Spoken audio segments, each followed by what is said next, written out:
Hi, I'm Dr. Jeff Lazarus. I'm a Stanford-trained board-certified pediatrician. I practiced general pediatrics for 27 years, and now I teach medical hypnosis to children, adolescents, and young adults. I'm one of only 8 pediatricians and 52 physicians in the United States who is certified as an approved consultant by the American Society of Clinical Hypnosis. I recently had the opportunity to share a lecture at the Nike Coach of the Year event in Northern California. You are about to see some excerpts from that lecture. What you guys is not just simply teaching sports skills, you're teaching life skills.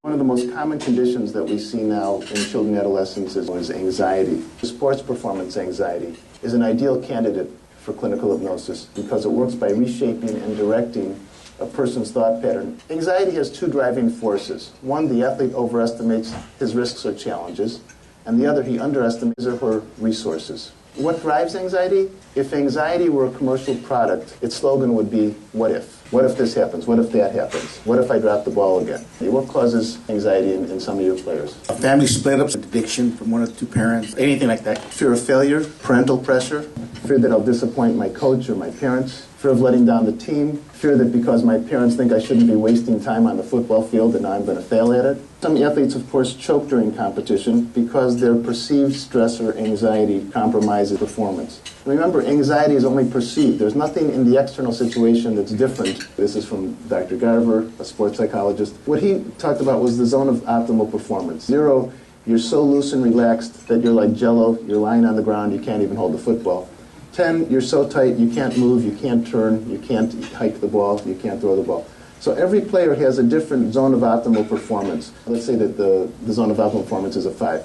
So if that player is getting a little too tight, a little too cranked up, he has to dial it down a little bit. Similarly, if he's too relaxed, too loose, he's at a 3 or a 4, he's got to crank it up a notch. The hardest thing for high-level athletes is not to perform well, but to perform well when you're supposed to perform well. In clinical hypnosis, what we do is we take athletes when they're in that highly focused state and help them to create an empowering experience in their minds that allows them to realize that they're able to do things that they previously were not aware that they could do. And it's like any other skill. You have to practice. How do you get better at football? You need 2 things. You need a coach. You need to practice. The more you practice, the better you get at it. The more you practice, the easier it gets. The more you practice, the faster you get at it. They've done functional MRIs on patients, and the same parts of the brain light up whether you're visualizing your sport or doing your sport. They measured strength in your hand with one of those little, I don't know, some type of hand strength meter. They measured at day 0 and then 30 days later. Well, clearly not much difference in that group. The exercise group, and they said, okay, squeeze this rubber ball 100 times a day, and they squeezed the rubber ball 100 times a day. Their strength after 30 days was higher. Clinical hypnosis group, they said, okay, visualize yourself squeezing the ball 100 times a day. Don't actually squeeze it, but visualize it, and really visualize it. And interestingly, after 30 days, they were 2/3 of the way up to this group as compared to the control group. So the visualization actually does work.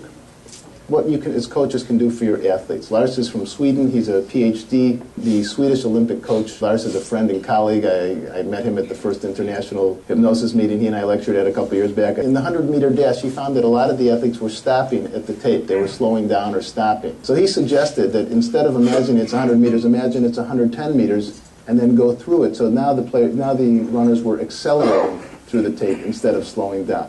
David Spiegel is the director of the Center for Integrative Medicine at Stanford. He worked with the swim team last year. They were having trouble. It turned out that their times in practice were better than their times in meets. He had them visualize that when they were in the meet situation, that in their minds they were still in a practice. Encourage your athletes visualizing themselves doing everything right. They can breathe easy, close their eyes, use mental imagery to visualize themselves performing well. Remember, every time they do it, the same areas of the brain are lighting up, making those connections even deeper. They can have a simple phrase to keep in mind throughout the game. Steady and focused, calm and strong, attack, and when ahead, not to let down, to maintain and sustain.